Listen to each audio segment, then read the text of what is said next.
Get started with Bud Black today. Patrick, go ahead. Good afternoon, buddy. How's the Big Apple? We're trying to take a bite out of it, Patrick. Welcome back. Thank you. Appreciate that. The Rolling Stones, Shattered. That's right. Great song. Yes. Are you a Stones guy? I like the Stones. Patrick, Beatles or Stones? Beatles for me. Me too. Okay. Buddy, we just had quite a long conversation with Joshua, and we were talking quite a bit about how you guys are using the spin machine, pitching machine, whatever, on the first game of road trips to get a better feel for the break of a curveball, a slider, et cetera. Right. This franchise, and I don't know if under your tenure or not, it's done that before a little bit, hasn't it? Or is this new? I know we have. Well, this is a really new machine that has hit the market. And all teams, I believe, have this particular brand, or if they don't, a lot of teams do. This particular product of machine. I think, and this is like a legitimate pitching machine that has, the capabilities to really, throw a pitch that is, major league like, velocity, the spin rate, the shape of the break. I mean, it's a really good product. And we bought it last year and have sort of really fine-tuned it as far as what we need. We talked to other organizations last winter or the previous winter after 19, and to hitting coaches and managers and people who had it, who had used it, who had incorporated it into their, into their player development and, major league side as well. But it's a really good product. It's a really good machine.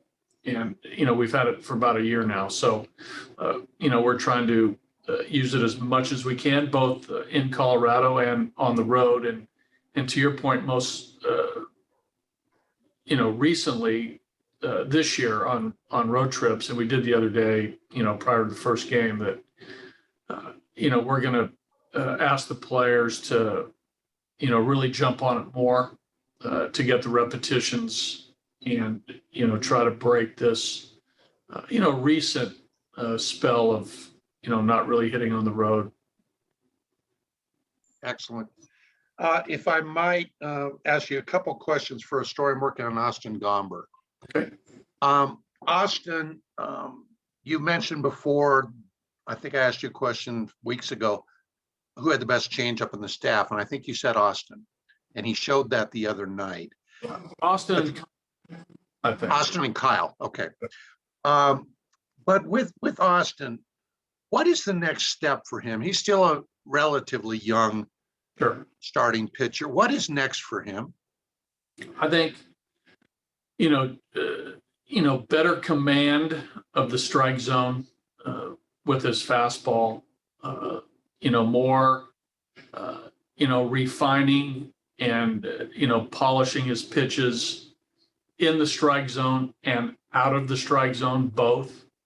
I think just, overall, commanding his mix of pitches. I think on the pitch development side, there's not much to do. I think, his stuff moving forward is going to be what it is. I think the velocity is going to stay the same. He's not going to jump from, where he is right now, 90, 91, 92 up to 95, 96. That's not going to happen. And that's the same with all our pitchers. They're probably in their prime years of their stuff. So I think with Austin on the pitch mix, what we're seeing now is what we're going to see. His velocity, his curveball, his slider, his change. And that's true for a lot of pitchers, in the big leagues. Their stuff is what it is. Now it's a matter of just getting, the incremental improvements of command. And if he does that, he's going to be just fine. And, by that, you're talking about a lot of different weapons to attack hitters, right? With, a located fastball, 3 really solid secondaries, and the ability to throw them anytime, any part of the game, any count. I mean, that's the ultimate upside of Austin is, the unpredictability of what he's going to throw and being able to throw it for a strike when he needs to. And also maybe just off the strike zone for a chase. And if this occurs over the next couple of years, we're going to have a really fine pitcher because his stuff plays. And one more on that, the mental side of it, however you want to, Yes. whatever you want to call Right. it. Sure. Where is he in your estimation? I know we talked about a couple times this year, you thought he got maybe a little too amped up. Yep. He seems to have that side of it under control. Do you see the mental toughness? Do you see that side to him? Yeah, I do see the toughness. I do see the I don't know whether improvement is the word, but I do see him getting his emotions more under control as he gains more experience in the big leagues. Under 100 innings pitched in the big leagues, I believe, right? I'm not too sure the exact numbers, but 100 innings of big league baseball. That's not a lot. So, getting the emotions under control, the in-game awareness, the clear thinking, the clarity of thought, throughout the course of a game, from first pitch until last, that focus, that poise, to be able to handle the crisis, that's where we got to get to. Mentally tough, yes. Not afraid of any situation, yes. Now can get a little jacked up when it gets hot and get the emotions going. That's different than being nervous and frightened and tentative. He's not that. So I think just the being cool, calm, and collected during the course of the game, under fire. Just like when the ultimate, right, for me is, a couple of guys that come, Mariano Rivera, obviously as a closer, the great pitchers, the great starters, I think have that. Joe Montana, right, in a 2-minute drive. Jerry West coming down, Zeke from Cabin Creek coming down, with less than 10 seconds to go and, making a jumper. Those are the top guys.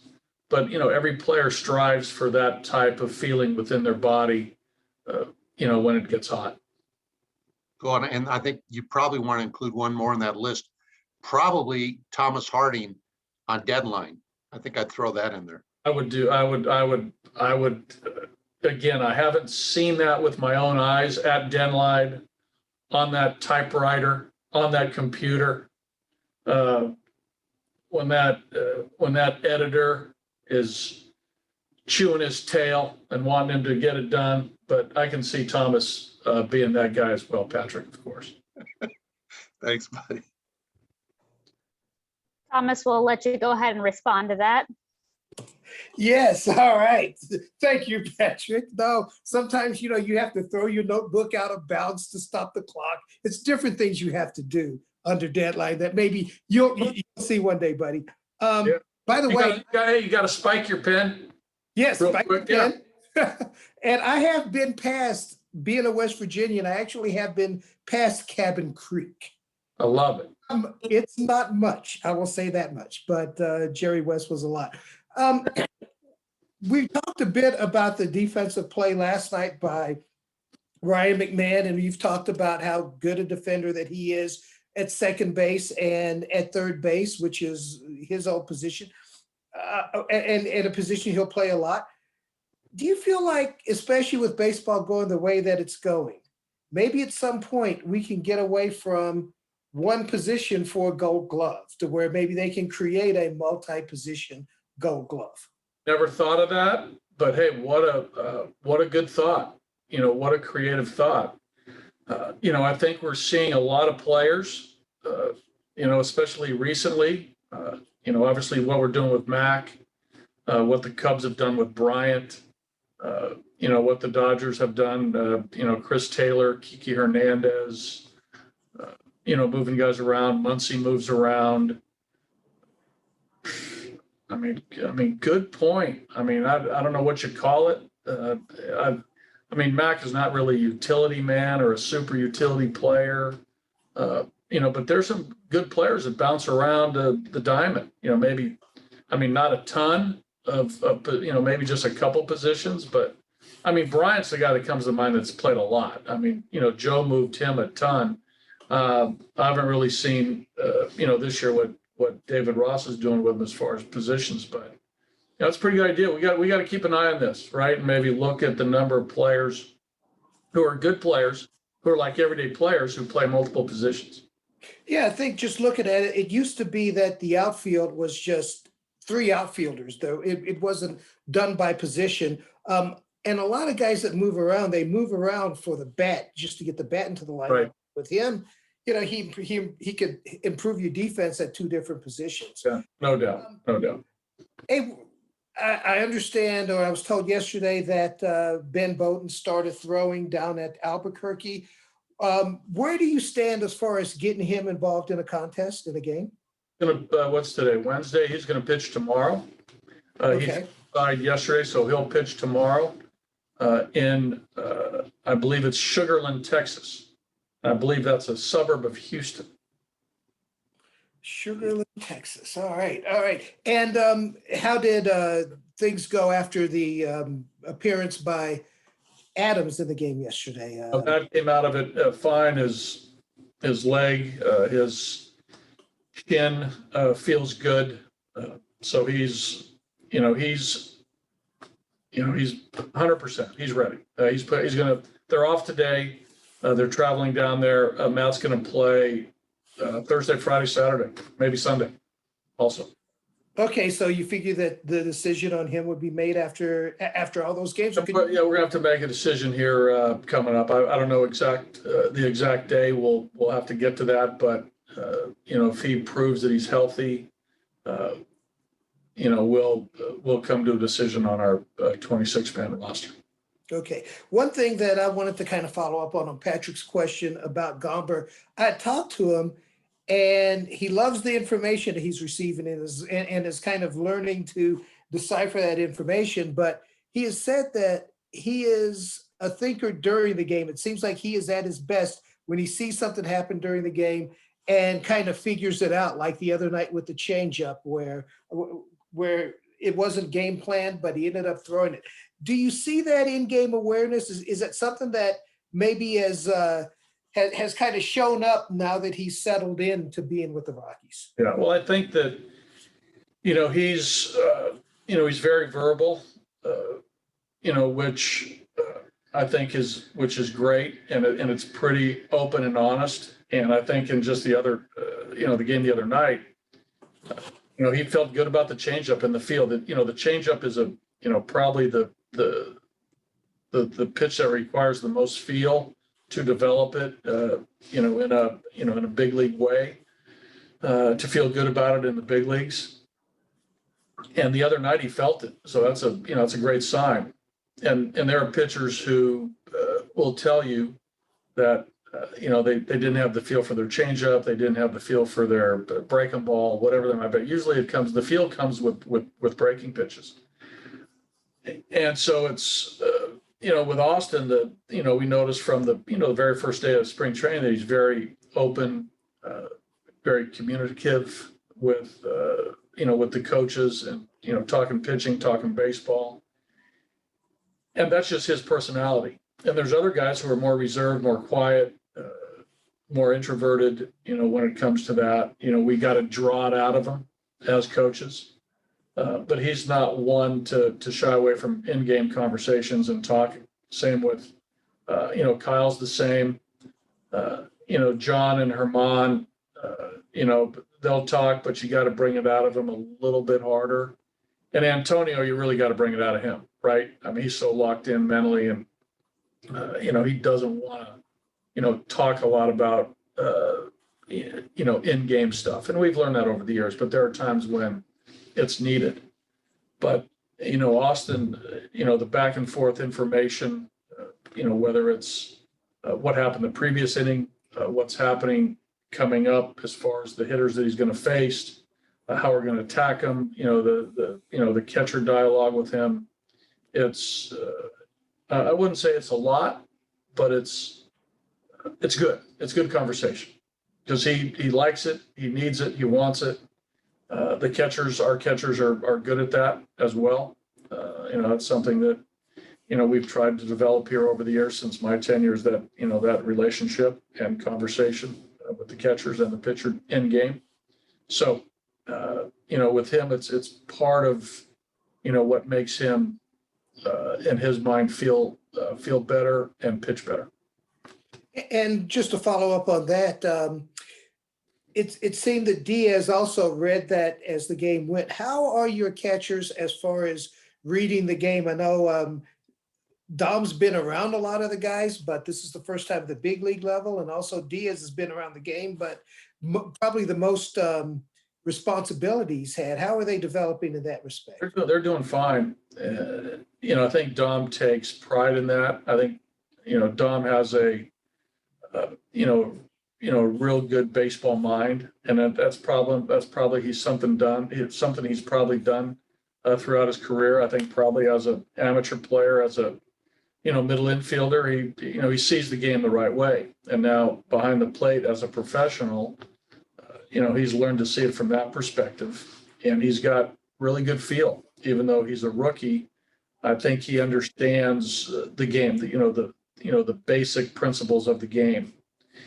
And then again, he's a good student. He watches video of the opponents. He reads our scouting reports, our advanced reports that we get from our scouts, and he takes that all in as information, and he's able to process it. Even though really, as a guy that's going on 2 months of being a major league catcher, so proud of him with that aspect of catching. And it's a lot. It really is, because I've said it repeatedly. Minor league game is different than big league game, and Dom is learning this firsthand. Just the pressures of a major league game, the intensity. Whether it's the crowd, the moment. These are bigger moments than any other game he's been in. He's gaining experience each and every night. All right, buddy. And just the last thing for me is just an observation. I would take the Stones over the Beatles 8 days a week. Touche. But Nick, go ahead. Yeah, how you can't follow up on like a good joke. That was a bad joke. I can definitely follow up on that one. Just to, some loose ends real quick, buddy. Yes. Did you have a conversation with Joshua Fuentes about his name, or do you even call him Joshua? Do you call him dude or? No, I call him. A lot of guys call him Fuent. A lot of guys call him DJ Fuent because he's our local. He's our resident disc jockey. He's in charge of the music in the clubhouse most of the time. I still call him Josh. I haven't had him in, or I haven't talked to him and asked him if he wants me to call him Joshua. But I did not know. This one sort of caught me by surprise when I heard it over, the loudspeaker at our park, and and I turned to Red and a couple of coaches, and I think it was Hampson. And I said, "What do we got here? Is this a name change?" So I haven't really followed up on him with that yet, but I'm going to today, Nick. I'm gonna get to the bottom of it. Yeah, it's gonna be or as much as he will want to tell me. Right. Yeah. It's gonna be a hard habit for me to break, at least. But maybe it'll just be Fuent. I did it once before. This was a little different. I played with Joey Bell. If you remember Joey Bell, Nick, he might be a little bit too young for you, but he became Albert Bell. There were It was Joey when he came up, and he went to Albert.